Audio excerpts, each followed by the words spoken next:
ठीक है, देखो आज का जो टॉपिक है ब्लड रिलेशन, ये काफ़ी इंपॉर्टेंट है for every exam point of view.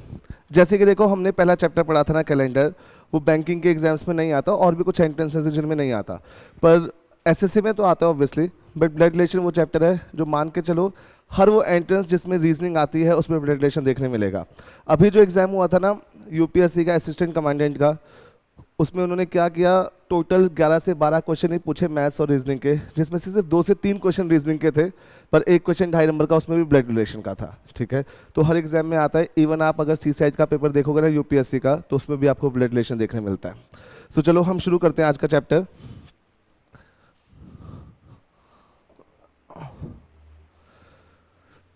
ठीक है, इसका नाम है ब्लड रिलेशन।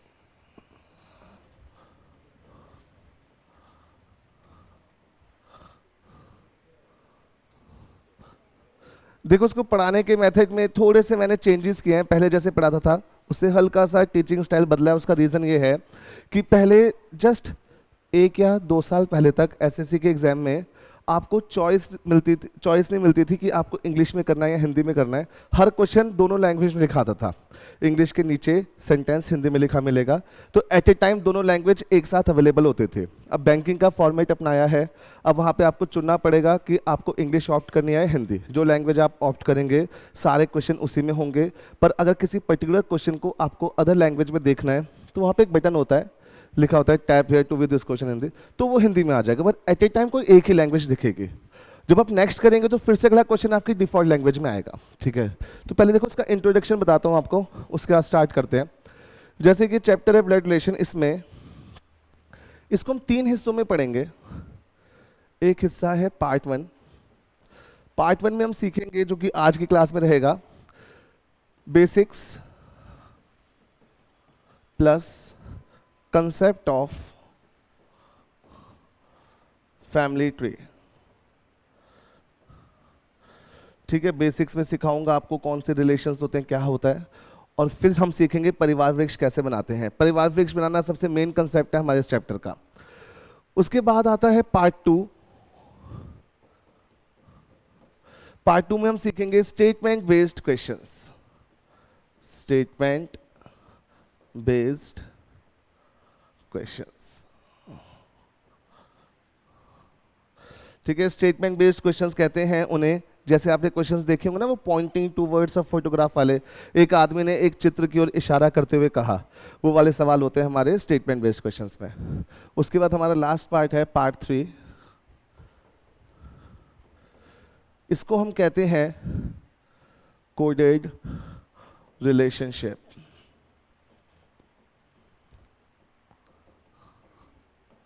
देखो जैसे आपको याद होगा लास्ट क्लास में हमने एक क्वेश्चन किया था डायरेक्शन टेस्ट का, जिसमें लिखा था ना a प्लस बी का मतलब है a is in the north of b, वो वाला। तो वैसे ही यहाँ पर कोडेड इक्वेशंस गिवन होंगी और उनकी जो एक्सप्लेनेशन होगी वो रिलेशनशिप में होगी।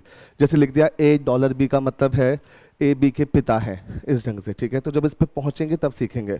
तो हमारा ब्लड रिलेशन 3 क्लास में चलेगा। क्लास 1 आज, जिसमें पार्ट 1 कवर होगा, क्लास 2 स्टेटमेंट बेस्ड क्वेश्चंस, और क्लास 3 कोडेड रिलेशनशिप। ठीक है, तो हम शुरू कर रहे हैं आज की क्लास बेसिक्स से। ठीक है, देखो सबसे पहले आपको कुछ इंपॉर्टेंट और बेसिक थिंग्स सिखाता हूँ, उन्हें ध्यान से सुनना। अगर मैं आप सबसे बिल्कुल सिंपल रिलेशनशिप्स पूछूं, जैसे दादाजी नाना जी, ऐसे कोई सवाल पूछूं, तो आई होप आप अभी आंसर दे पाएंगे।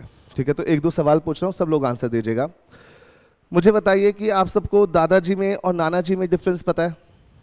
कोई ऐसा बच्चा जैसे ना पता हो? तो मुझे बताओ, दादाजी के जो दामाद हैं, मेरे दादाजी के जो सन इन लॉ हैं, दामाद हैं, वो मेरे क्या लगते हैं? बोलो जोर से। फूफा जी लगते हैं, इसमें कोई डाउट तो नहीं? अच्छा, वैसे ही बताओ मुझे कि मेरे नाना जी के इकलौते दामाद कौन है? पापा। देखो अगर नाना जी के इकलौते दामाद कहूंगा तो पापा हैं, पर नाना जी के सिर्फ दामाद कहूंगा तो मेरे मौसा भी हो सकते हैं और मेरे पापा भी हो सकते हैं। ये हैं बिल्कुल नॉर्मल से रिलेशंस। ठीक है, अब देखो जैसे सपोज कोई पर्सन है, उस पर्सन के पेरेंट्स और उसकी वाइफ के पेरेंट्स आपस में क्या लगते हैं? समधी। सीधी सिंपल सी बात है, मेरे बेटे कि जिस लड़की से शादी होगी तो वो मेरी डॉटर इन लॉ होगी, तो मेरे डॉटर इन लॉ के जो फादर हैं और मैं हूँ वो हम एक दूसरे के समधी हैं, ठीक है। तो आप बताओ, क्या आप बता सकते हैं समधी रिश्ते को इंग्लिश में क्या कहा जाता है? देखो, जैसे पिता को फादर कहा जाता है, बहन को सिस्टर कहा जाता है, बेटे को सन कहा जाता है, वैसे समधी के लिए हमारे पास एक सिंगल वर्ड में ट्रांसलेशन अवेलेबल नहीं है। देखो, सिंगल वर्ड में ट्रांसलेशन का मतलब है कि जैसे सपोज कोई भी आंसर है, उसका फाइनल उत्तर हिंदी भाषा में भतीजा है, तो इंग्लिश में नेफ्यू लिखा मिल जाएगा। उसका आंसर दादाजी हैं तो ग्रैंडफादर लिखे मिल जाएंगे। पर वैसे ही एक सिंगल वर्ड में ट्रांसलेशन नहीं है समधी की। ये मैं सब क्यों बता रहा हूँ? क्योंकि हिंदी भाषा में ऐसे बहुत सारे रिश्ते हैं जिनकी एक वर्ड में as it is single translation available नहीं है। तो इस रीज़न से वो सवाल हमसे नहीं पूछे जा सकते। और मैं आपको एक रूल बताता हूँ हमारे देश में एंट्रेंस का। जैसे चलो, हमारा एग्जाम तो है ही बाइलिंगुअल, वहाँ पे तो हर क्वेश्चन उन्हें हिंदी और इंग्लिश दोनों भाषाओं में लिखना ही है।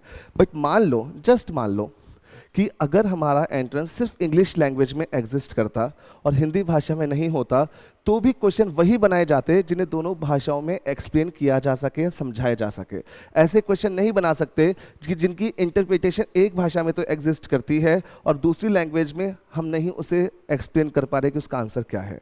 तो याद रखना, मैं आपको ये गारंटी देता हूँ, वर्ड्स देता हूँ कि आप कोई भी एंट्रेंस दो, उस एंट्रेंस में आपसे जो सवाल पूछे जाएंगे ब्लड रिलेशन के, वो सिर्फ वही पूछे जाएंगे जो ब्रिटिश इंग्लिश में एग्जिस्ट करते हैं। ऐसे सवाल नहीं पूछे जाएंगे जिनका हिंदी में तो उत्तर आएगा पर अंग्रेजी में उत्तर नहीं आएगा। जैसे देवरानी जेठानी, ये वाले सवाल नहीं पूछे जा सकते क्योंकि वहाँ पे सिस्टर इन लॉ तो कहते हैं, जनरली सभी सिस्टर इन लॉ हो जाती हैं, पर एक्चुअल में सिस्टर इन लॉ जनरली सिर्फ 3 ही होती हैं, किसी पर्सन की भाभी या उसकी साली या किसी लड़की की ननद, ठीक है। ये सिस्टर, तो मैं एक एक करके बताऊंगा। तो मैं एक और रिलेशन आपको बताता हूं। देखो, जैसे कि मैं आपको एक चीज समझाता हूं। अगर एक सवाल पूछा, मुझे बताओ किसी भी पर्सन, जैसे मेरी वाइफ की जो सिस्टर हैं वो मेरी क्या लगती हैं?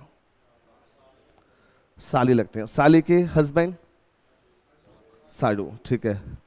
अब देखो, अगर मैंने कोई सवाल पूछा कि ए का बी से क्या रिलेशन है और सपोज उसका आंसर है साडू, मान लो, तो इसके जो ऑप्शंस हैं, इसके ऑप्शन में सपोज एक ऑप्शन मैंने लिखा पिता, एक ऑप्शन मैंने लिखा सपोज भाई, एक ऑप्शन सपोज मैंने लिखा साला, और एक ऑप्शन सपोज मैंने लिखा साडू। तो इसको इंग्लिश में मैं फादर कहूंगा, इसको इंग्लिश में मैं ब्रदर कहूंगा, इसको इंग्लिश में मैं ब्रदर इन लॉ कहूंगा, और साडू को क्या कहूंगा? अब वैसे तो कहने को तो ब्रदर इन लॉ कह ही दो, वैसे कहने को तो समधी को भी कहते हैं कि हमारे इन लॉज हैं, पर इन लॉज अकेला शब्द यूज नहीं होता, उसको रेफरेंस चाहिए किसी चीज का। जैसे फादर इन लॉ मतलब कानूनी पापा, कानूनी पापा मतलब ससुर जी, ठीक है। वैसे ही सन in law, sun in law का मतलब है कानूनी बेटा, कानूनी बेटा मतलब दामाद, क्योंकि असल बेटा तो असल है और वो कानूनी है, ठीक है। सुनो, इसके लिए ना बच्चों ये भी नहीं लिख सकते हस्बैंड ऑफ। देखो, वो क्यों नहीं लिख सकते, ध्यान से सुनो। अगर वो यहां ये लिखना चाहते हैं तो यहां पे हिंदी में लिखना भी लिखेंगे साली का पति। याद रखना, ट्रांसलेशन अवेलेबल होती है, इंटरप्रिटेशन अवेलेबल नहीं होती। जैसे यहां पर अगर मैं कोई हिंदी स्टेटमेंट कंक्लूजन में अंग्रेजी का कोई इडियम बोलता हूं, तो उसकी जो इंटरप्रिटेशन होगी हिंदी में वो लिखी नहीं मिलेगी, उसका ट्रांसलेशन लिखा मिलेगा। अगर मैंने बोला to cast pearls before swine, इसका मतलब होता है कि किसी पर्सन को कोई ऐसी चीज़ ऑफर करना जिसकी उसको कद्र नहीं है, तो वहाँ ये लिखा नहीं मिलेगा हिंदी में, वहाँ लिखा आएगा सुअर को मोती वो करना, ऑफर करना। समझ में आ रही है मेरी बात? अगर इंटरप्रिटेशन हिंदी में कर देंगे तो हिंदी वाले बच्चों के लिए बचा क्या? आई बात समझ? सुनो, अगर मैं ये लिखता तो मैं पिता के सामने लिख सकता था हस्बैंड ऑफ माई मदर, है ना। अगर मैं लिखूंगा बच्चे हस्बैंड ऑफ माय मदर, तो हिंदी में भी लिखा होगा मेरी माता के पति, समझे। तो जो ऑप्शन है उसकी ट्रांसलेशन होगी, इंटरप्रिटेशन नहीं होगी। इस रीजन से जनरली मैं ऐसा क्वेश्चन पूछूंगा ही नहीं। बहुत सिंपल से सवाल मैं पूछूंगा जिनकी ट्रांसलेशन अवेलेबल है। अब एक और रूल आपको बताता हूं, अब वो है तो है, कुछ नहीं कर सकते। दूसरा रूल ये है कि अगर हिंदी शब्द की अंग्रेजी एग्जिस्ट नहीं करती तो वो नहीं पूछा जा सकता, पर अगर अंग्रेजी शब्द की हिंदी एग्जिस्ट नहीं करती तो वो पूछा जा सकता है। जैसे अगर एनालॉजी में लिखा है इंडिया इज रिलेटेड टू रूपी, यूएसए, क्या आंसर बनेगा? डॉलर। तो यहां हिंदी में लिखा मिलेगा भारत, रुपया, अमेरिका।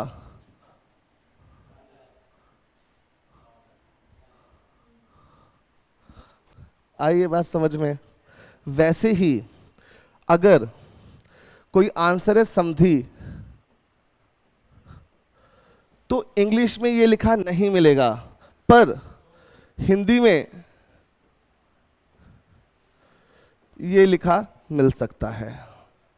समझे मेरी बात? देखो जल्दी से कुछ एक बातें सुनो, फिर हम आगे बढ़ें बेसिक्स। मैं ये कह रहा था, जस्ट 2 से 3 साल पहले मैं किसी एकेडमी में पढ़ाता था, जिस भी एकेडमी में पढ़ाता था, तो वहाँ पे मैं स्टूडेंट से खुद कहता था कि हिंदी मीडियम वाले स्टूडेंट्स को थोड़ा सा एडवांटेज मिलता है ब्लड डोनेशन करते समय, क्योंकि मैंने ऑब्जर्व किए 2015, 16, 17, 18 के एसएससी के पेपर्स, तो उसमें मुझे देखने मिला कि अगर उन्होंने ऐसा कोई सवाल पूछा है कि जैसे एक चित्र है, इस चित्र में मान लो कोई पुरुष है, इसकी ओर इशारा करते हुए किसी आदमी ने कहा इंग्लिश में कि he is the father of my uncle, ठीक है, he is the father of my uncle. तो मैंने कहा अंकल तो मुझे पता नहीं, चाचा जी हैं, मामा जी हैं, तो बच्चे एक नज़र हिंदी में मार के देख लेना, वहाँ पे आपको अगर चाचा लिखा मिला तो आंसर दादाजी हैं, और अगर मामा लिखा मिला तो आंसर नाना जी हैं। अब वो ये बात समझ गए, इसलिए अब वो लिखते हैं कि एक चित्र की ओर इशारा करते हुए एक आदमी ने कहा कि इस चित्र में शामिल आदमी मेरे अंकल के पिता हैं। फिर इनडायरेक्टली कहते हैं हिंदी मीडियम के बच्चों से अब लो बेनिफिट।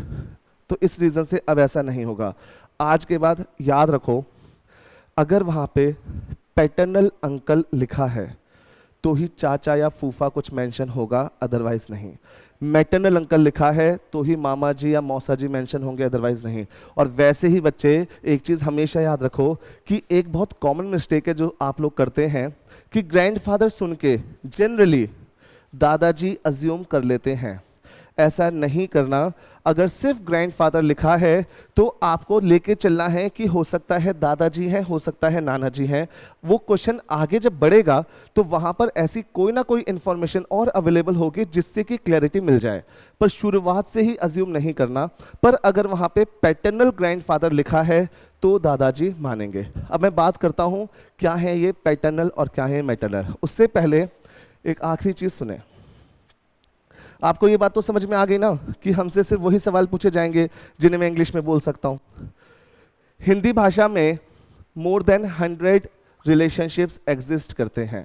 100 रिश्तों से भी ज़्यादा रिश्ते हैं, क्योंकि कितनी भी दूर का हो वो कुछ ना कुछ तो लगता ही होगा, कितनी भी दूर का। ठीक है, जैसे एग्जाम्पल के तौर पे मेरे भाई के जो फादर इन लॉ होंगे, मेरे रियल ब्रदर के जो फादर इन लॉ होंगे, वो मेरी भाभी के पेरेंट्स होंगे। तो इंग्लिश में मैं उन्हें डिफाइन नहीं कर सकता। हिंदी में बताओ क्या कह देते हैं उन्हें? मौसा कह देते हैं। पर आप मुझे एक बात बताओ, अगर यहां लिखा आ गया राजीव अजय के मौसा जी हैं, तो आप उसकी मौसी के पति मानोगे, भाई के ससुर जी मानोगे? अरे मुझे एक सिंपल से बात बताओ, अगर यहां पे लिखा आ गया कि राज अजय के मौसा जी हैं, तो कौन से मौसा जी अज्यूम करोगे? मौसी के पति ना। ये तो अज्यूम नहीं करेगा कोई भाई होगा और उसके ससुर जी होंगे। इस रीजन से मैं आपको बता रहा हूं कि यहां पर जब आपको मौसा वर्ड मिलेगा हिंदी में तो याद रखो उसका सिर्फ एक ही मीनिंग है। कौन सा? मौसी के हस्बैंड। इस रीजन से आप खुद सोचो, पापा के बड़े भाई क्या होते हैं? ताऊ। और छोटे भाई? अगर मैं एक ऑप्शन में लिखता हूं ताऊ, एक ऑप्शन में लिखता हूं ताऊ, और एक ऑप्शन में लिखता हूं चाचा, तो मुझे बताओ इंग्लिश में मैं क्या लिखूं? मैं लिखूं older paternal uncle, younger paternal uncle? नहीं लिख सकता ना, इसलिए ताऊ जी भी सिलेबस से हटा दिए गए। उन्होंने कहा ताऊ जी रखते ही नहीं हम। जैसे कि आज के बाद हम जनरली मम्मी के भाई को सिर्फ मामा जी कहते हैं, वैसे यहाँ पे जब भी पापा के भाई का रेफरेंस होगा तो सिर्फ चाचा लिखा मिलेगा हमें हिंदी में। बट एक चीज़ याद रखो, जैसे एक वर्ड है, आप सब जानते हैं ना कि मेरे सगे भाई बहनों के अलावा मेरे पापा के भाई बहनों के जितने बच्चे हैं वो अंग्रेजी में सिर्फ कज़न कहलाते हैं। सिर्फ एक शब्द है कज़न, पर हिंदी में मामा का भाई ममेरा भाई कहलाता है, चाचा का भाई चचेरा कहलाता है, वैसे ही फूफा का बेटा फुफेरा कहलाता है, ठीक है, या बुआ का बेटा। अब मुझे एक बात बताओ, अगर मैंने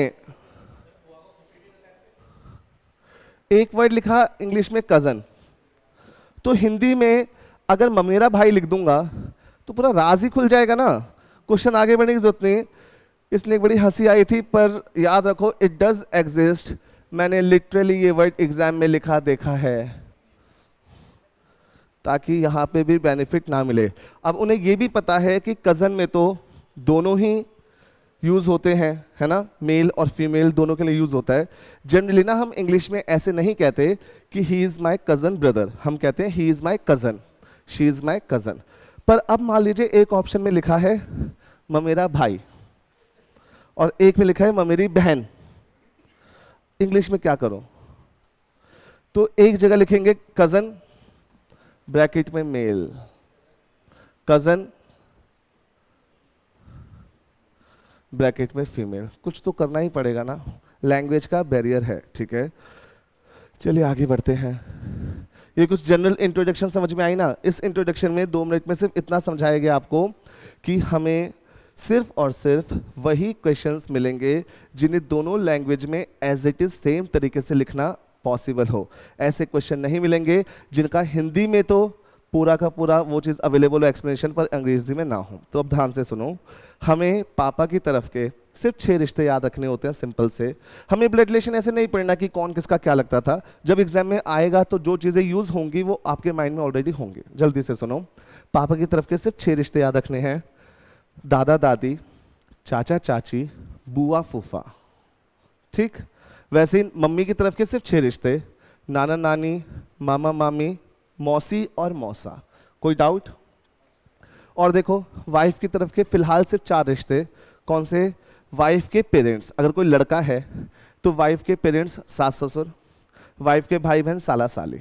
अगर कोई लड़की है तो हस्बैंड के पेरेंट्स सास ससुर, हस्बैंड के भाई बहन देवर और ननद, ठीक है इतना। अब देखो अगर इन्हीं रिश्तों को हमें रिप्रेजेंट करना है इंग्लिश में तो हम जानते हैं कि पैटर्नल वर्ड यूज होता है फादर्स ओरिएंटेड रिलेशनशिप्स के लिए, मैटर्नल वर्ड यूज होता है मदर ओरिएंटेड रिलेशनशिप्स के लिए, और इन लॉ यूज होता है स्पाउस साइड के रिलेशनशिप्स के लिए, ठीक है। तो देखो जैसे कि कोई पर्सन है जिनका नाम है राज, उनके हैं फादर, फादर के पेरेंट्स हैं paternal grand father, paternal grand mother, जिन्हें हिंदी में दादा दादी कहते हैं। पापा की बराबरी में कोई भी पर्सन अगर मेल है, कोई भी रिश्तेदार उनका मेल है, तो वो बस पैटर्नल अंकल होंगे हमारे, और कोई भी रिश्तेदार फीमेल है तो पैटर्नल आंट होंगी हमारे। इसलिए मेरे चाचा और फूफा दोनों पैटर्नल अंकल, मेरी चाची और मेरी बुआ दोनों पैटर्नल आंट, ठीक है। सेम वैसे सपोज कोई पर्सन है रिया, उनकी मदर है, मदर के पेरेंट्स हो गए मैटरनल ग्रैंडफादर, मैटरनल ग्रैंडमदर, ठीक है। इनका मतलब क्या है? नाना नानी। और वैसे ही मदर की बराबरी में कोई भी पर्सन अगर मेल है तो वो है सिर्फ कौन से अंकल? Maternal uncle. और फीमेल है तो क्या है? Maternal aunt. मेरे मौसा जी और मेरे मामा जी दोनों मैटरनल अंकल, मेरी मौसी और मेरी मामी दोनों मैटरनल आंट। देखो इंग्लिश में स्पाउस, स्पाउस का मतलब होता है मैरिड कपल में एक पार्टनर का दूसरा पार्टनर, ठीक है। तो हस्बैंड वाइफ में से किसी भी एक जन के रियल मदर और फादर दूसरे के बन जाएंगे mother father in law. Simple है, देखो मेरी वाइफ की बहन उसकी सिस्टर मेरी सिस्टर इन लॉ, उसके पापा उसके फादर मेरे फादर इन लॉ। वैसे ही इनमें से किसी भी एक जन के ब्रदर, किसी भी एक जन के सिस्टर दूसरे के ब्रदर सिस्टर इन लॉ। आइए बात समझ सबको। अब देखो यहाँ पर एक चीज़ का खास ध्यान रखना है, दो चीज़ें हैं, मैंने ये चीज़ किसी को बताते नहीं देखा पर मैं आपको बताता हूँ सबको, कि असल जिंदगी में पैटर्नल का मतलब होता है रिलेटेड टू फादर और मैटरनल का मतलब होता है रिलेटेड टू मदर। जब हम कहते हैं पैटर्निटी लीव्स तो इसका मतलब एक पर्सन जो मेल है वो पापा बनने वाला है, उस पर्पस से वो अपनी लीव ले रहा है, छुट्टियां ले रहा है। मैटर्निटी लीव का मतलब है कि जो फीमेल लेडी है वो प्रेग्नेंट है, इस रीजन से वो मैटर्निटी लीव्स ले रही हैं। इस रीजन से ये जो वर्ड्स है क्या है, रिलेटेड टू फादर और मदर। तो इस कारण से जब हम रियल वर्ल्ड की बात करते हैं तो अगर हम अपने अंकल के साथ जा रहे हैं तो वो डिपेंड करता है पापा के साइड के अंकल हैं मम्मी के साइड के हैं। तो अगर वो पापा के साइड के चाचा हैं तो मैं उन्हें कहूँगा पैटर्नल अंकल, और अगर वो मामा है तो क्या कहूँगा। पर अगर बच्चों मैं अपने भांजे के साथ जा रहा हूँ, भांजा मेरे मदर से लिंक है या मेरी सिस्टर से लिंक है, सिस्टर से, तो मेरी सिस्टर के जो बच्चे हैं वो भांजा भांजी हैं और मेरे भाई के जो बच्चे हैं भतीजा भतीजी हैं।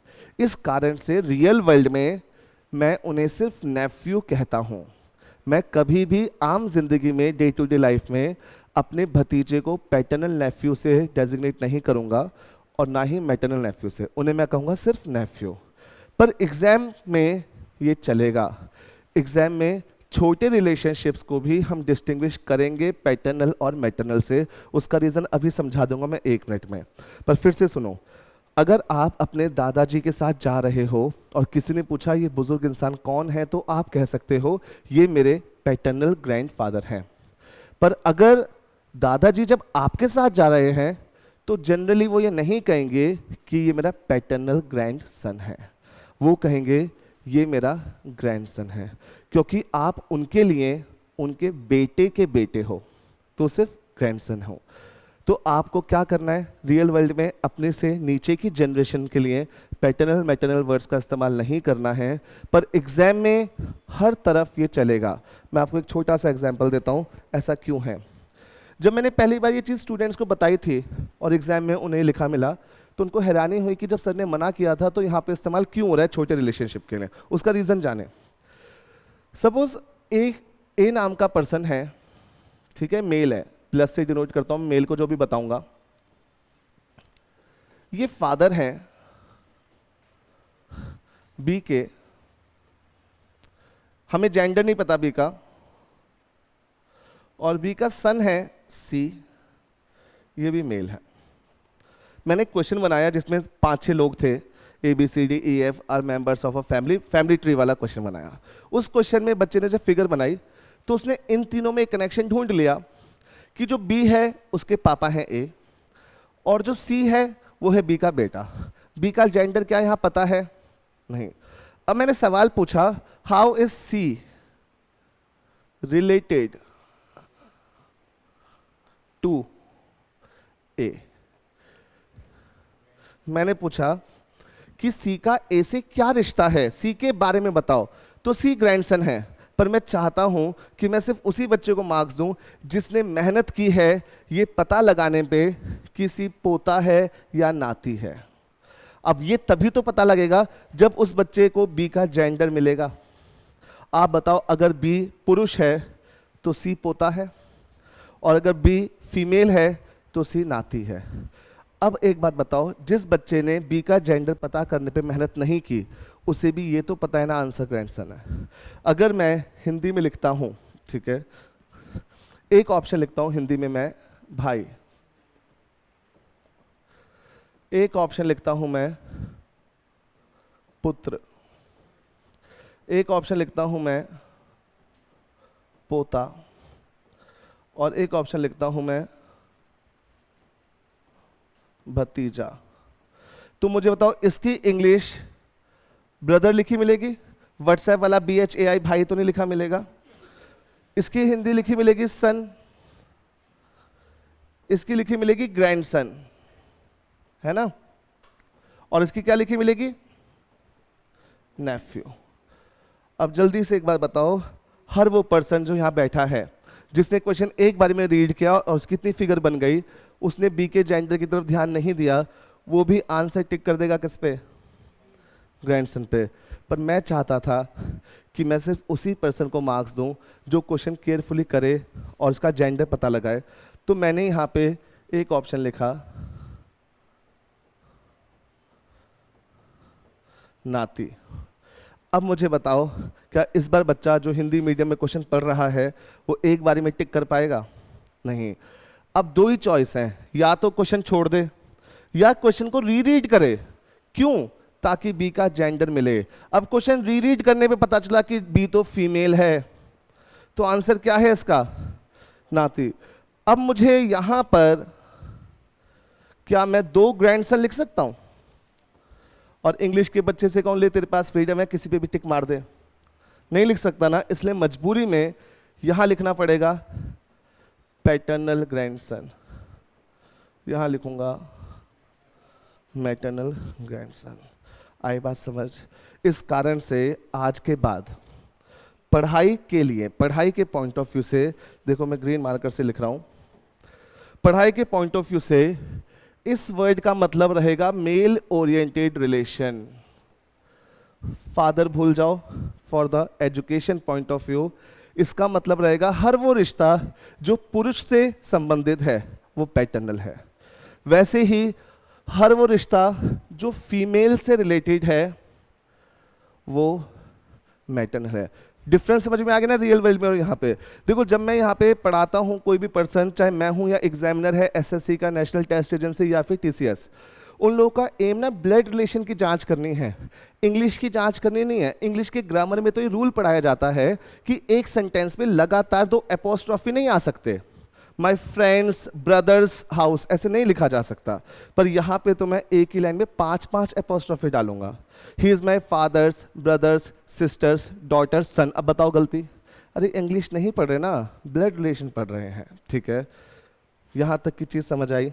इस रीज़न से बच्चों आज के बाद मेरा पोता मेरा पैटर्नल ग्रैंडसन, मेरा भतीजा मेरा पैटर्नल नेफ्यू, मेरे चाचा मेरे पैटर्नल अंकल, मेरे दादा मेरे पैटर्नल ग्रैंडफादर, हर वो रिश्ता जो पापा से छोड़ो मेल इंसान से लिंक है वो पैटर्नल है, और जितने भी रिश्ते फीमेल से हैं लिंक वो मैटर्नल है। कोई डाउट यहाँ तक? ठीक है। अब हम कंसेप्ट ऑफ फैमिली ट्री की तरफ चलेंगे।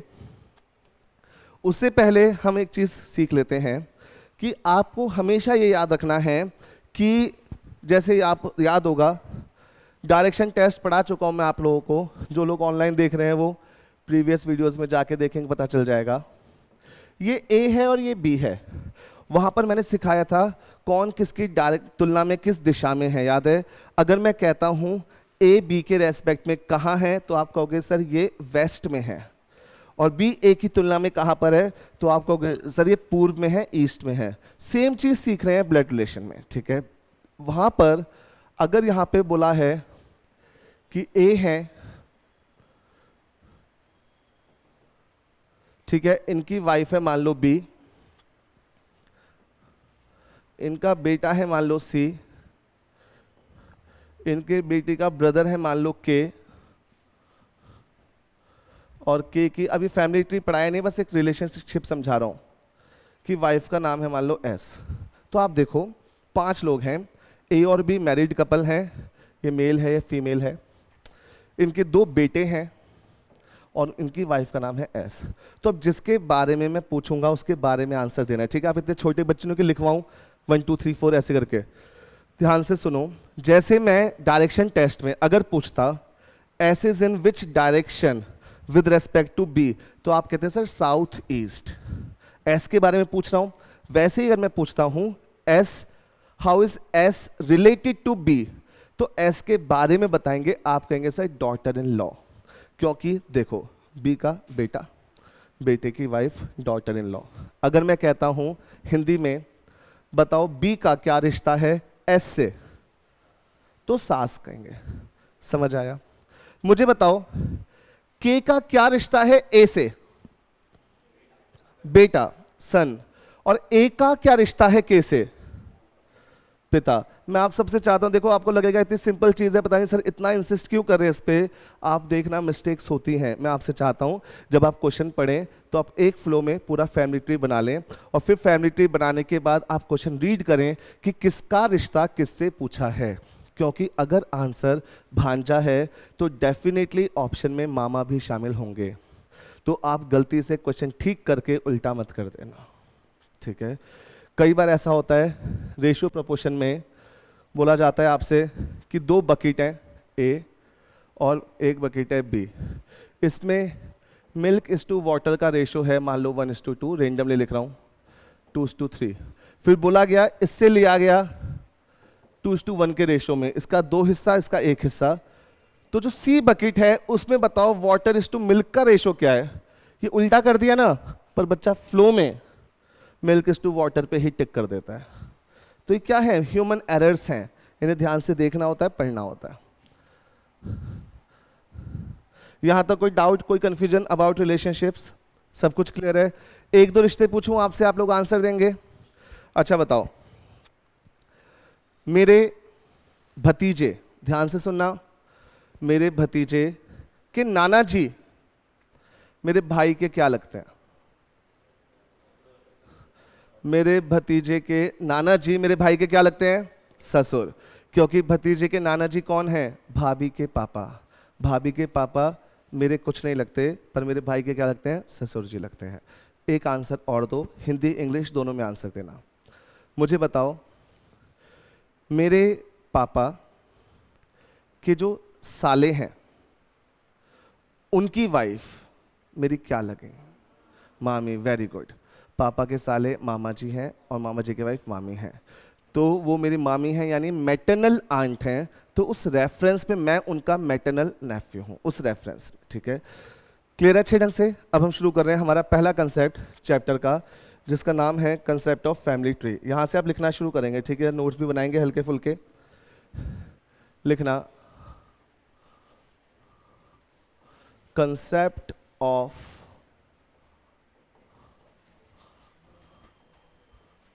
फैमिली ट्री, ठीक है। इसमें सबसे पहला पॉइंट लिखें,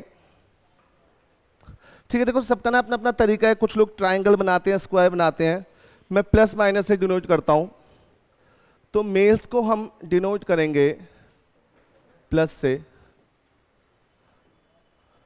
ठीक है, जेंडर्स रिप्रेजेंट करने के लिए माइनस से।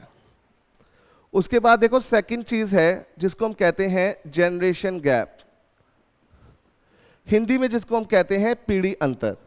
पीढ़ी अंतर हमारे पास टोटल 4 तरह के होते हैं।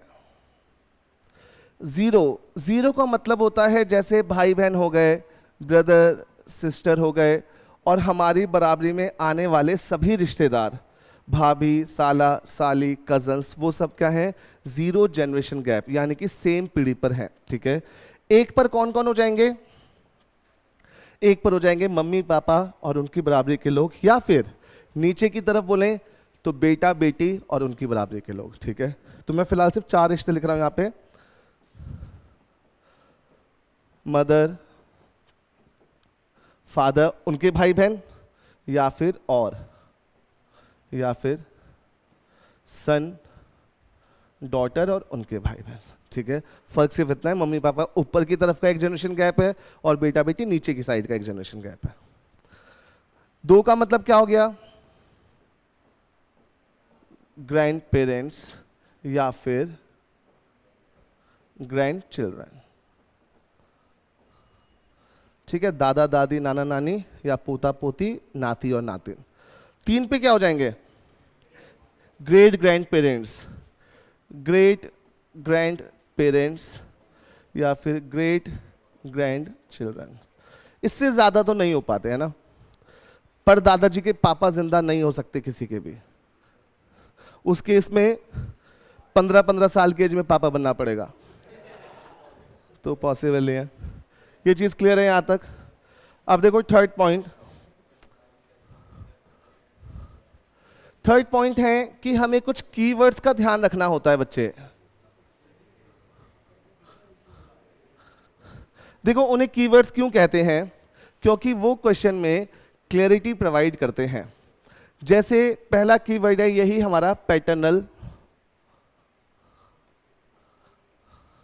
मैटरनल, इन लॉ, और एक बहुत इंपॉर्टेंट कीवर्ड है जिसका नाम है ओनली। यहां पर ओनली का मतलब है बच्चे इकलौता या इकलौती।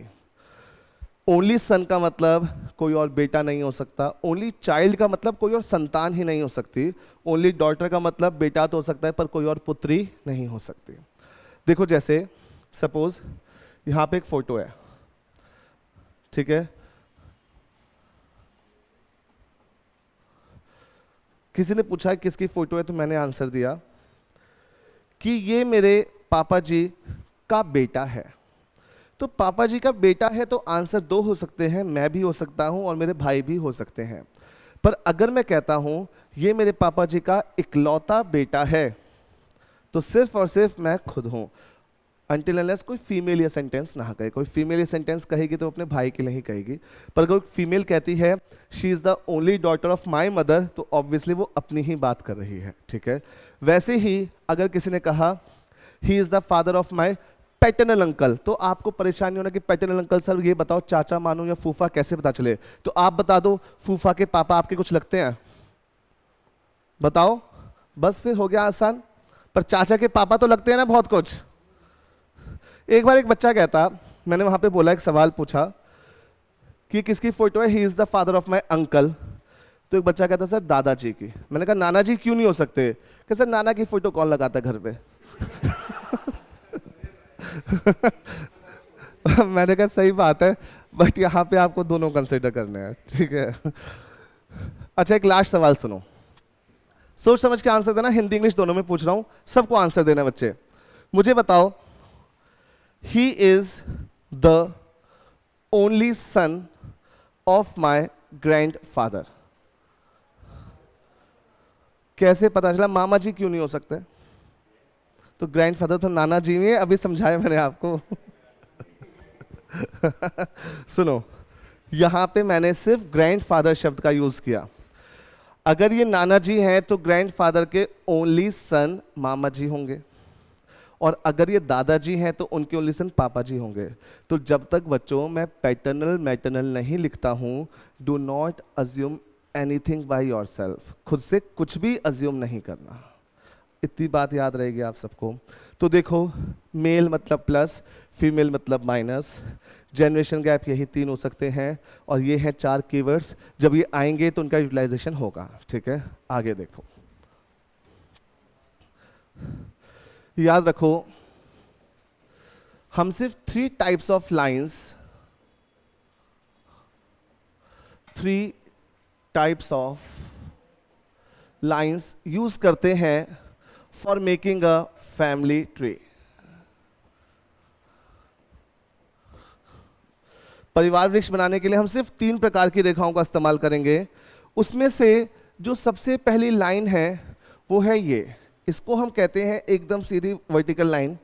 ये यूज होती है जनरेशन गैप शो करने के लिए, पीढ़ी अंतर दर्शाने के लिए, ठीक है। इसके साथ में लिखना फॉर शोइंग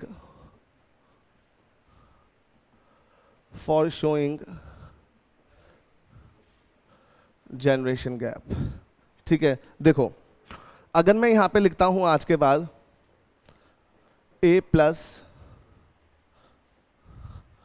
B+, तो इसमें क्या है, एक पीढ़ी का अंतर है दोनों में। पर याद रखना आज के बाद अगर कोई पर्सन ऊपर मेल है तो वो सिर्फ फादर है नीचे वाले पर्सन के, और अगर कोई नीचे मेल है तो सिर्फ बेटा है ऊपर वाले पर्सन का। किसी के माइंड में ये आए, जो पहली बार पढ़ रहे हैं उनके माइंड में अगर ये आए कि सर ये चाचा जी क्यों नहीं हो सकते, तो थोड़ी देर में पता चल जाएगा। बट इतना याद रखो, इससे डायरेक्ट जो लिंक है ना, अपना परिवार कौन सा होता है? मम्मी पापा, हम और हमारे भाई बहन। यू के बिल्कुल क्लोज रिलेटिव। तो सिर्फ क्लोज रिलेटिव से रिप्रेजेंट होते हैं डायरेक्ट लाइन से, ठीक है। तो मुझे एक बात बताओ आप लोग, P माइनस इसका क्या अर्थ बनेगा, बोलो जल्दी। मदर और उनकी डॉटर, बस और कुछ नहीं। अच्छा, अब इन तीनों में क्या रिश्ता बनेगा? अरे भांजी कैसे हो सकती है? अरे मुझे एक बात बताओ, डायरेक्ट रिलेशनशिप बताने हैं आपको, तो यहां पे क्यू की मदर का नाम है P, क्यू के सन का नाम है R, तो P और R में क्या रिश्ता है? नानी और नाती या देवता। आप लोग एक बात बताओ, आपके चेहरे देख के तो बड़ी पॉजिटिव वाइब्स आती है कि सबको समझ में आ रहा है खूब अच्छे से, तो अब आंसर क्यों नहीं देते हो सही? इस बार मुझे बताओ, ए और एस में, क्लियर वर्ड्स में बताओ, ए और एस में क्या रिलेशनशिप है?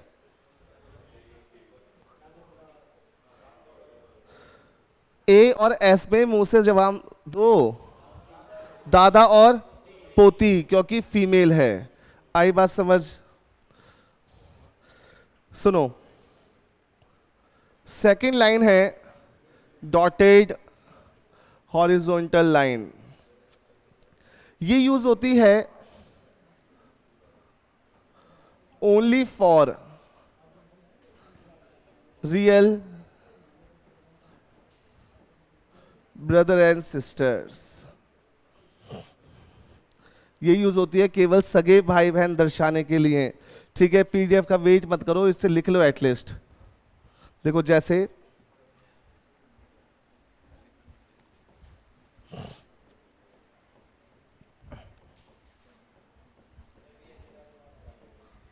इन तीनों में क्या रिश्ता है? सगे भाई बहन, दो भाई उनकी एक बहन। अच्छा ये बताओ, यहां पर ये जो W है वो किसके फादर हैं? तीनों के। और यहां पर ये जो L है ये किसका बेटा है? R का। ये बात समझ में आई सबको? अब देखो,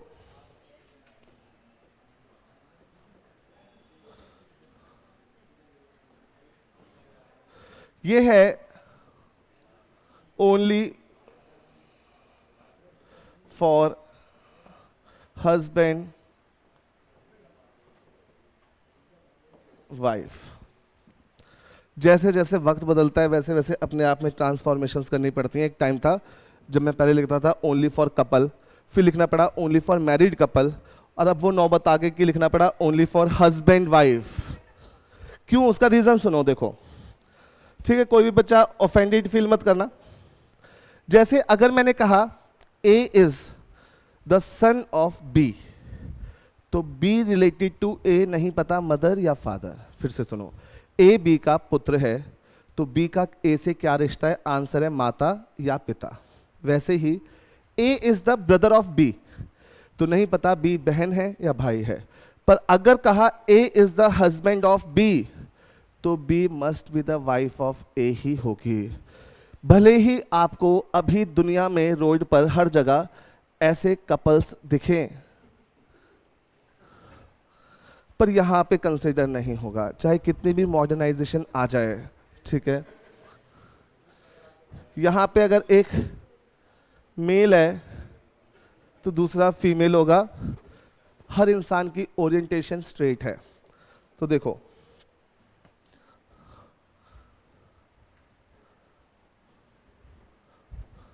क्लियर है? इनका एक बेटा है। बेटा मैरिड कपल में किसी के भी नीचे बनाओ चलेगा। सपोज मैंने बनाया O, इनकी वाइफ का नाम रखा सपोज हस्बैंड का, ये मेरी गलती, बहुत बड़ी गलती है, आई एम सॉरी, हस्बैंड का, ठीक है। और इनकी एक सिस्टर बनाई A। अब आप खुद देखो, ये परिवार ठीक ठाक बड़ा परिवार है, फिर भी बहुत खुशहाल है। और इस परिवार में जितने भी लोग हैं, आप बताओ कहीं पे भी हमें कोई वर्डिंग लिखने की रिक्वायरमेंट नहीं पड़ी, क्योंकि ये अपने आप में सेल्फ एक्सप्लेनेटरी है। ये कहता है फैमिली ट्री हमसे कि जो डब्ल्यू और वी हैं वो सबसे सीनियर मैरिड कपल हैं, जिनके 3 चिल्ड्रन हैं, 2 लड़के और 1 लड़की। उनमें से जो उनका एक बेटा है पी, उनकी वाइफ का नाम है एस। इस मैरिड कपल की भी 2 चिल्ड्रन हैं, एक ओ और एक ए, एक बेटा और एक बेटी। अगर मैं यहाँ पे किसी पर्सन का जेंडर मेंशन नहीं करता तो याद रखना, जैसे सपोज मान लो मैंने यहाँ पे ए का जेंडर मिटा दिया, तो इसका मतलब ये है कि हमें ये नहीं पता कि ए बेटा है बेटी चिल्ड्रन है, बस इतना पता है, ठीक है। अब यहाँ पे एल क्या है, बेटा है किसका, आर और एच का। तो मैं आप सबसे कुछ एक सवाल पूछूंगा, आप सबको आंसर देना है ताकि हम आगे क्वेश्चंस की तरफ प्रोग्रेस करें। सुनो सब लोग, बताओ मुझे, how is L L related to P. Hindi में सुनो, एल का पी से क्या रिश्ता है। एक आंसर होगा इसका, क्या होगा वो, नेफ्यू, भांजा, क्योंकि एल की मदर है तो आगे नहीं बढ़ना। अगर किसी पर्सन की मदर है तो मदर के जितने लोग हैं उन सब का ये भांजा है, और वो सब अगर मेल हैं तो मैटरनल अंकल हैं, फीमेल है तो मैटरनल आंट हैं। जैसे ओ और ए के ऊपर उनके फादर लिंक हैं, और रिलेटिव्स किनके गिवन है, फादर के रिलेटिव्स गिवन है। देखो जितने भी रिलेटिव्स है फादर के हैं ना, मदर का कोई भी रिलेटिव गिवन नहीं है। तो यहां पर अगर आप आगे जाओगे तो आगे बढ़ने की जरूरत ही नहीं है, क्योंकि अगर पी के साथ में जो भी मेल है तो वो ओ और ए के पैटर्नल अंकल हैं, और जो फीमेल है वो क्या है, पैटर्नल आंट हैं। इसलिए अगर मैं कहता हूं O related to A paternal, वो Q related to O paternal uncle, R related to O paternal aunt, वैसे ही O related to Q paternal nephew, या हिंदी में भतीजा। पर मुझे बताओ, अगर मैं पूछूं how is A related to Q, A का क्यू से क्या रिश्ता है, क्या बनेगा आंसर, जेंडर नहीं है तो आप आंसर देंगे आइदर और में। आप कहेंगे सर आइदर नेफ्यू और नीस, भतीजा या भतीजी, या फिर कैन नॉट बी डिटरमाइन। याद रखना, एक रूल याद रखो कि कैन नॉट बी डिटरमाइन पे सिर्फ तभी टिक करोगे जब ऑप्शन में आइदर वाला विकल्प ना हो। अगर वो है तो हमेशा वही पहली प्राथमिकता बनेगा टिक करने के लिए। याद रहेगी ये बात। अच्छा बताओ मुझे, how is S related to R. Hindi में आंसर दो, एस का आर से क्या रिश्ता है, भाभी। और अगर मैं पूछता how is R related to S, तो ननद। वैसे दोनों सिस्टर इन लॉ हैं एक दूसरे की, जैसे पी और एच एक दूसरे के ब्रदर इन लॉ हैं, बस फर्क यह है कि एच जीजा है और पी साला है। ब्रदर इन लॉ में डिस्टिंग्विश करने के लिए हमारे पास कोई हेल्पिंग वर्ड अवेलेबल नहीं है। जब भी आपके एग्जाम में सिस्टर इन लॉ आएगा तो ये आपको खुद जज करना पड़ेगा कि अगर वो मेल की सिस्टर इन लॉ है तो भाभी है या साली है, या खुद ही क्वेश्चन को पढ़ के जजमेंट करनी पड़ेगी। और अगर वो फीमेल की सिस्टर इन लॉ है तो खुद ही जज करना पड़ेगा भाभी है फीमेल की या ननद है फीमेल की। Last 2 questions, how is L related to V. L का वी से क्या रिश्ता है, नाती, वेरी गुड।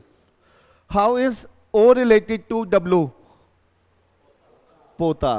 क्लियर यहां तक, कोई भी डाउट है तो बताओ मुझे, ठीक है। हम चलते हैं अब इनके क्वेश्चंस की तरफ। उससे पहले मैं आपको बस एक चीज सिखा देता हूं, चलो, और एक चीज यहां पे और सिखा देता हूं कि मुझे सिर्फ ये 3 लाइनें ही चाहिए इस दुनिया में किसी भी ब्लड रिलेशन के सेंटेंस को रिप्रेजेंट करने के लिए। देखो, जैसे सपोज एक शादी में कोई चिंटू नाम का लड़का गया, तो वो गोलगप्पे खा रहा था, तो सामने से ना एक पर्सन आई जिनका नाम था सोनिया। उन्होंने चिंटू से पूछा कि चिंटू तुमने मुझे पहचाना, तो चिंटू ने मना कर दिया साफ। तो अब सोनिया एम्बेरस होके उसे बता रही है कि वो कौन है। सोनिया क्या कहती है, मैं हिंदी में लिख रहा हूँ, व्हाट्सएप वाली हिंदी में क्या कहती है, देखो। सोनिया कहती है कि चिंटू मैं तुम्हारे भाई के ससुर जी की चाची के भाई की पोती हूं। चिंटू का दिमाग चकरा गया। चिंटू ने पहले ही बोल दिया उससे कि हेलो मेरी बहुत दूर की रिश्तेदार, अब मुझे गोलगप्पे खाने दे, आगे बढ़। तो मैं ये कह रहा था कि अगर चिंटू को इस सेंटेंस को देखो, इसमें रिलेशन वो कुछ भी किसी का पूछे फर्क नहीं पड़ता, मैं सिर्फ ये बताना चाह रहा था कि यहाँ पे जो रिलेशन है वो डायरेक्ट एग्जिस्ट नहीं करता एक वर्ड में इनका, बट फिर भी हम इस सेंटेंस को रिप्रेजेंट कर सकते हैं with the help of those 3 lines. बस ये सिखाना है, तो ध्यान दो। जो कहा है ना उसने, मैं उसी को ड्रॉ करूंगा। उसने क्या कहा चिंटू से कि चिंटू, ध्यान से सुनना सब लोग, मैं तुम्हारे भाई, डॉटेड लाइन बनाई, ए प्लस किया, भाई बन गए, के ससुर जी, भाई के ससुर जी के लिए भाई की वाइफ चाहिए, भाभी चाहिए, तो भाभी बनाई इस लाइन से, उनके फादर बनाए, बन गए। कहती है ससुर जी की चाची, अब मुझे बताओ सी की चाची बनानी है, चाची के लिए चाचा चाहिए और चाचा जी के लिए पापा चाहिए, तो सी की चाची बनाने के लिए इनके फादर बनाने पड़ेंगे, फादर के भाई, उनकी वाइफ। अब मुझे बताओ खुद ही आप, चिंटू के भाई के जो ससुर जी हैं सी, इनकी चाची बन गई, समझ में आ रहा है? चाची के भाई की पोती हूं, चाची के भाई की पोती हूं, इनका बेटा बनाना पड़ेगा, और उनकी बेटी है सोनिया। पहुंच गए हम सोनिया तक, समझ में आया? बेसिकली बात यह है कि चिंटू के भाई के ससुर जी और सोनिया के पापा आपस में कजन हैं। तो ये पता नहीं बहुत दूर की कौन सी रिश्तेदार है, भगवान ही जाने। बस द थिंग इज कि कोई भी क्वेश्चन अगर कॉम्प्लिकेटेड है, ठीक है, और हमें फैमिली ट्री के कंसेप्ट पे अच्छी होल्ड है, तो हमें उसे सॉल्व करने में वक्त लग सकता है क्योंकि वो कॉम्प्लिकेटेड है। पर ऐसा नहीं हो सकता कि मैं अगर आपको एक कॉम्प्लिकेटेड क्वेश्चन दूं और मैं कहूं कि take as much time as you want, तो उस केस में आपसे सॉल्व ही ना वो हो जरूर जाएगा। मुश्किल है तो टाइम लेगा पर हो जरूर जाएगा। समझ में आई ये बात? क्लियर है अच्छे से? ठीक है, फिर हम क्वेश्चन करते हैं। देखो ये जो अभी हम क्वेश्चन करने वाले हैं पार्ट 1 के, इनमें क्या डिफरेंस है जल्दी से सुनो।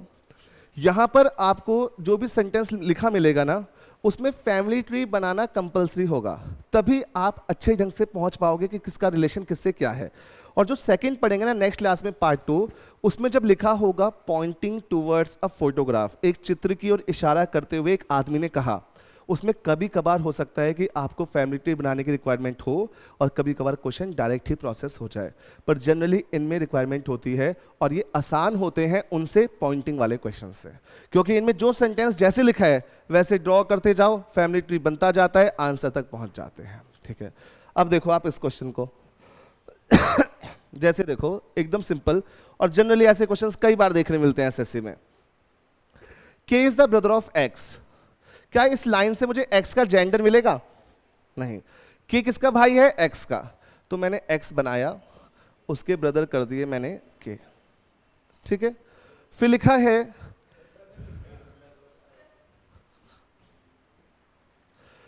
है जी या जेड जो भी आप बोले, जी इज एक्स सन, एक्स के बेटे का नाम क्या है? बना दिया। फिर बोला है P, who is the daughter of K is married to N, P किसकी डॉटर है? के के लिए। याद रखना ये जो हु है ना, ये हमेशा साथ वाले पर्सन के लिए लगता है, जस्ट साथ वाले के लिए। पी किसकी बेटी है? के की, बना दी। और किससे शादी हुई है? एन से।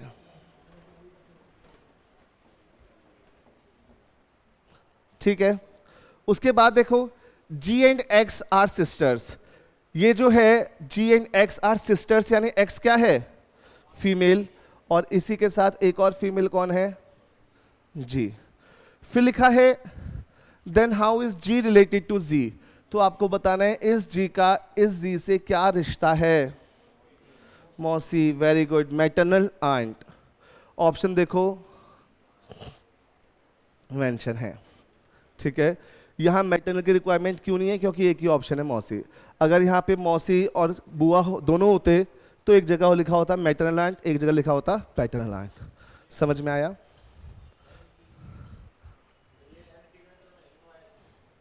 क्या एनपी? ये करते हैं जानबूझ के ऐसा ताकि क्वेश्चन में थोड़ा सा टाइम लगे। अच्छा देखो आगे अगला क्वेश्चन, जो अगले क्वेश्चन है ना, इनमें मैंने क्वेश्चन नहीं बनाए। क्यों? क्योंकि अगर हम फैमिली ट्री ड्रॉ कर लेंगे तो जो भी सवाल मैं पूछूंगा आप उसके आंसर देते जाना, है ना। क्योंकि आपको पता है कि एक बार फैमिली ट्री बन गया तो क्वेश्चन तो हो ही जाएंगे करेक्ट। जैसे सीटिंग अरेंजमेंट में क्या होता है, हमें फिट करना होता है सर्कल में, एक बार फिट हो गए तो सवाल तो तुरंत हो जाते हैं। इस क्वेश्चन को देखें, हिंदी में पढ़ता हूं, इंग्लिश में भी। P is the father of R, P R के पिता हैं। पी पिता हैं किसके? आर के। तो यहां आर का जेंडर नहीं पता। फिर लिखा है किंतु आर उसका पुत्र नहीं है, यानी आर क्या है? पुत्री है। फिर लिखा है T is the daughter of R, इसकी डॉटर का नाम है टी। फिर लिखा है U is the wife of P, P की पत्नी का नाम है यू। फिर मेंशन है Q is the brother of R, R के भाई का नाम है क्यू। फिर बोला है S is the son of Q, S है पुत्र, ठीक है। उसके बाद बोला है W is the father of V, W is the father of V. यहां तो कहीं है नहीं। अच्छा एक लाइन मिस हो गई है क्या? ये रे, V is the wife of Q, और लास्ट पे लिखा है W is the father of V. एकदम स्ट्रेट फॉरवर्ड क्वेश्चन है। हमसे सवाल कोई पूछा गया, मैं पूछ लेता हूं आपसे, ठीक है। हो सकता है वो एक क्वेश्चन पूछे या दो पूछे। अगर बहुत सिंपल फैमिली ट्री है तो एक ही पूछेंगे, और अगर थोड़ा कॉम्प्लिकेटेड है तो दो पूछ लेंगे, ठीक है।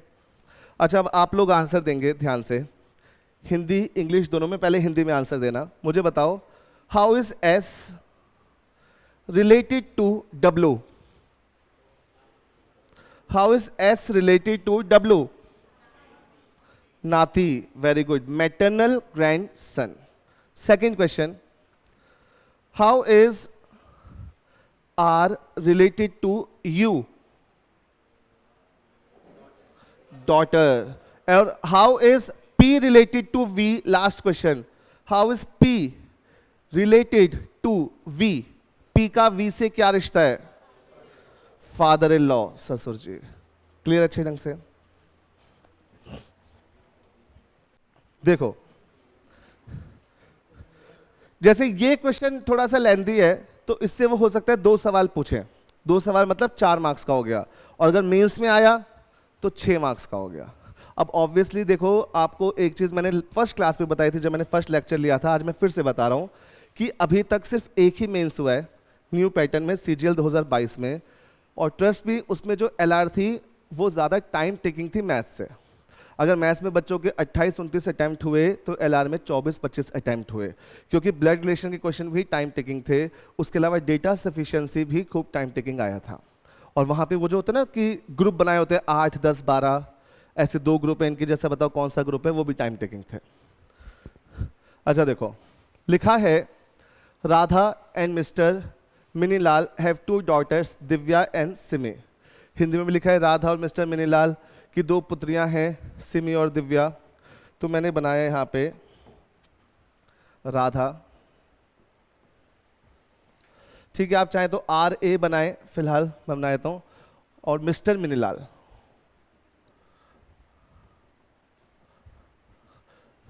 इनकी 2 डॉटर्स हैं दिव्या और सिमी, किसी के भी नीचे बना लो। एक बनाई दिव्या और एक बनाई हमने सिमी। फिर लिखा है दिव्या गॉट मैरिड टू अनुज, ठीक है। हिंदी में लिखा है दिव्या का विवाह अनुज से हुआ है। इस दिव्या का विवाह हुआ है अनुज से, अनुज को मेल लेंगे। फिर लिखा है Anuj who is the son of, ये हु किसके लिए है समझ गए ना आप? देखो जो की, ठीक है। अनुज सन किसका है? मधु और मिस्टर जब्बर का। कि इनके पेरेंट्स का नाम क्या है? मधु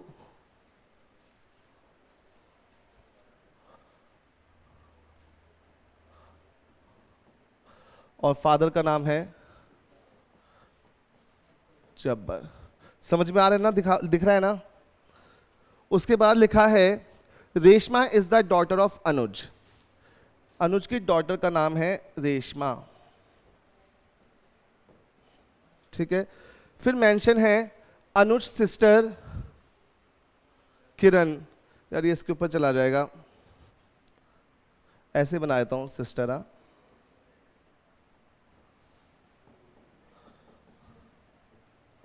अनुज sister Kiran got married to Subodh.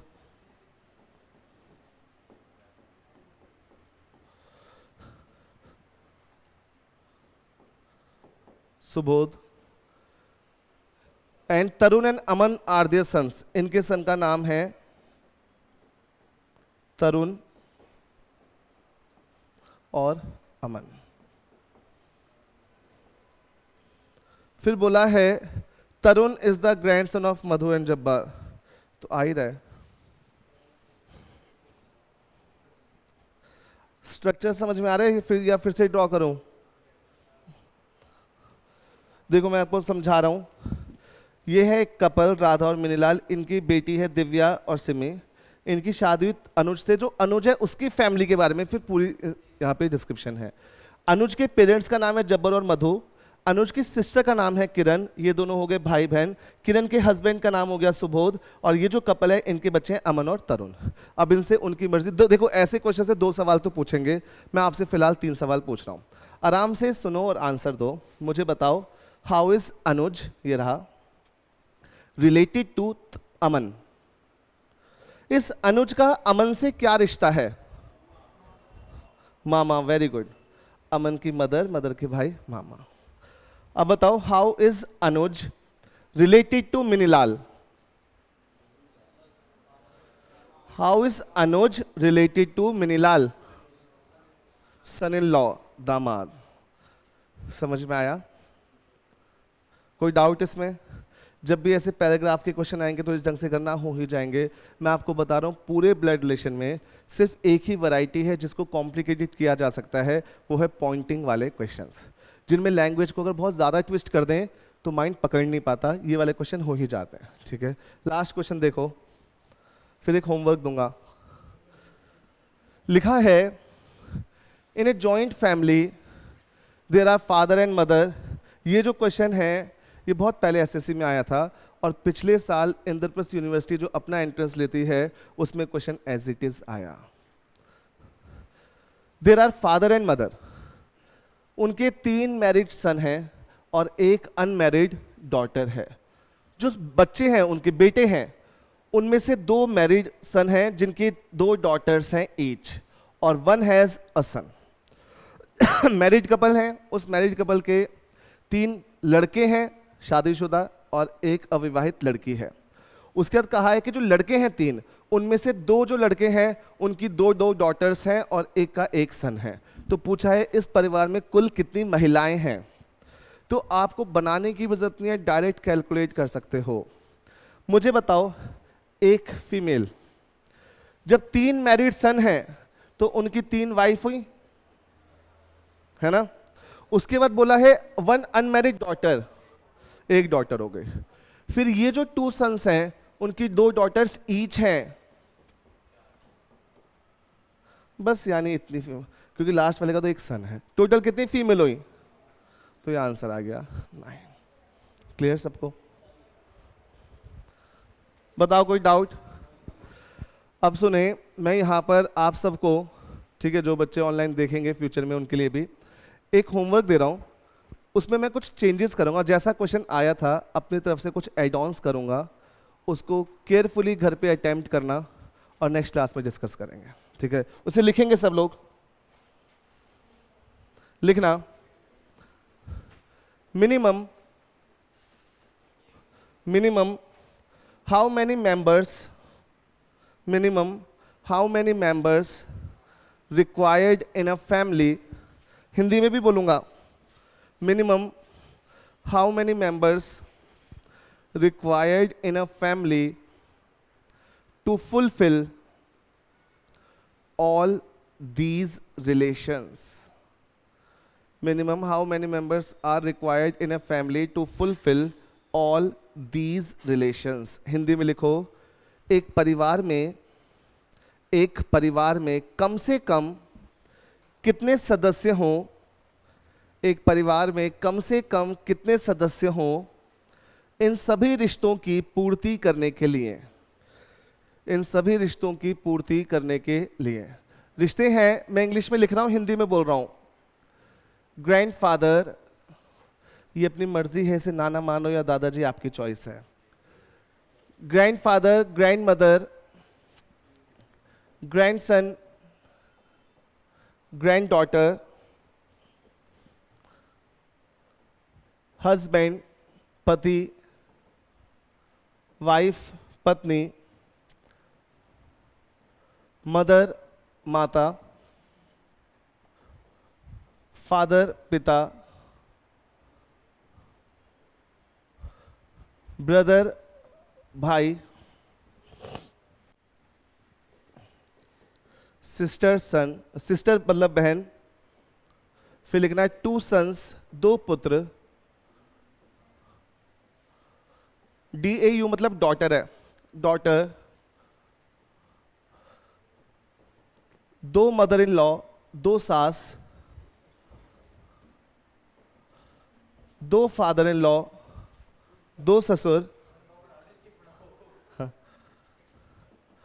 Daughter in law, पुत्र वधू,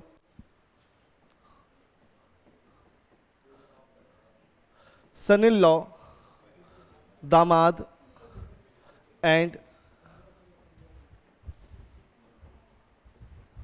ब्रदर इन लॉ।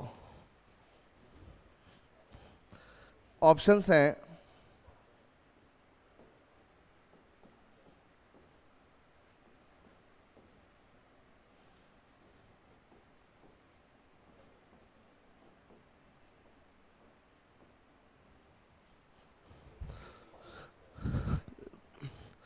आपको बताना है कि फैमिली में कम से कम कितने लोग होने चाहिए इन सभी रिश्तों की पूर्ति करने के लिए। ठीक है, तो इसे अटेम्प्ट करना, हवा में अटेम्प्ट मत करना, फैमिली ट्री ड्रॉ करके अटेम्प्ट करना, तभी ठीक होने की संभावना है। मुँह जुबानी तो ठीक नहीं होगा। ठीक है, आज की क्लास में इतना ही पढ़ते हैं, आज एंड करते हैं। हमारा क्लोज हो रहा है blood relation part 1, next class में हम स्टार्ट करेंगे ब्लड रिलेशन पार्ट 2। ठीक है।